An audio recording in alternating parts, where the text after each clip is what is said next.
کبھی سوچا ہے کہ بینک صرف پیسہ محفوظ رکھنے کی جگہ ہے؟ نہیں، اصل میں یہ اس سے کہیں بڑھ کر ہے۔ لوگوں کا جمع کیا ہوا ایک ایک روپیہ بینک کے لیے ایک خزانے کی کنجی ہے۔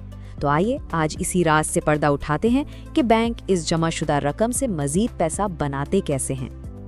دیکھنے میں تو یہ ایک سیدھا سادھا سوال لگتا ہے نا؟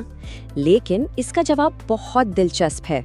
بینک میں جمع کیا ہوا پیسہ بس یوں ہی پڑا نہیں رہتا، بلکہ وہ تو ایک ایسے سفر پر نکل جاتا ہے، ایک ایسا سفر جو پوری معیشت کا پہیہ گھماتا ہے۔ اچھا، اس پورے سسٹم کو سمجھنے کے لیے ایک بہت آسان سی مثال لیتے ہیں۔ ذرا تصور کریں کہ ایک بینک جو ہے وہ ایک میٹھے پانی کے تالاب جیسا ہے۔ تو جب لوگ بینک میں پیسہ جمع کرواتے ہیں تو وہ دراصل اس مشترکہ تالاب میں پانی ڈال رہے ہوتے ہیں۔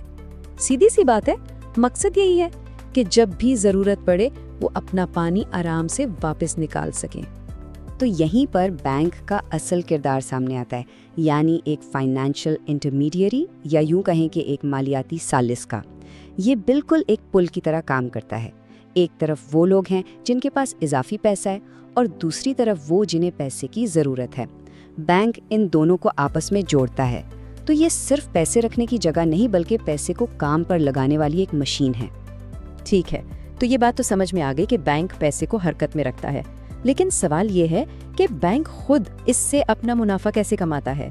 تو جناب، یہیں سے ان کے بزنس کا اصلی انجن سٹارٹ ہوتا ہے۔ دیکھیے، بینک کا کام بہت بنیادی ہے۔ وہ تالاب میں پانی ڈالنے والوں کو، یعنی جن لوگوں نے پیسہ جمع کروایا ہے، انہیں تھوڑا سا منافع یا سود دیتا ہے، اور جو لوگ تالاب سے پانی نکالتے ہیں یعنی قرض لیتے ہیں، ان سے زیادہ سود وصول کرتا ہے۔ بس یہی سارا کھیل ہے۔ اب یہاں سے بینک کا منافع بالکل صاف نظر آنے لگتا ہے۔ مثال کے طور پر فرض کریں کہ بینک جمع شدہ پیسوں پر 4% منافع دیتا ہے، لیکن جب وہی پیسہ بینک کسی اور کو قرض دیتا ہے تو اس سے پورے 12% سود وصول کرتا ہے۔ تو یہ جو بیچ کا فرق ہے نا، 12% لیا، 4% دیا، بچا کتنا؟ 8%۔ یہی 8% بینک کا سیدھا سیدھا منافع ہے۔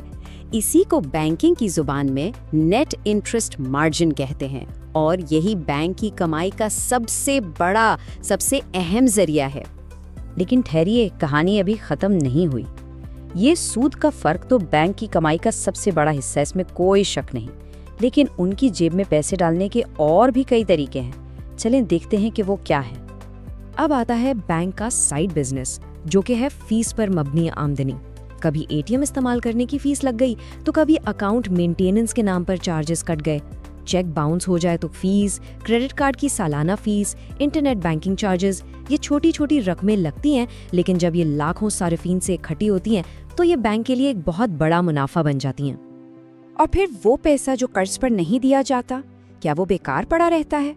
بالکل نہیں، بینک اس پیسے کو بھی کام پر لگاتا ہے۔ اسے حکومتی سیکیورٹیز اور بانڈ جیسی محفوظ جگہوں پر انویسٹ کرتا ہے، جہاں سے ایک مستحکم کم رسک والا منافع آتا رہتا ہے۔ تو اگر ہم ایک عام بینک کی پوری کمائی کا حساب لگائیں نا، تو تصویر کچھ یوں بنتی ہے۔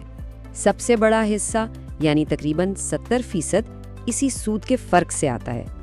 اس کے بعد تقریباً 20% حصہ ان تمام فیسوں سے آتا ہے جن کی ہم نے بات کی، اور باقی کا 10% ان کی اپنی سرمایہ کاری سے بنتا ہے۔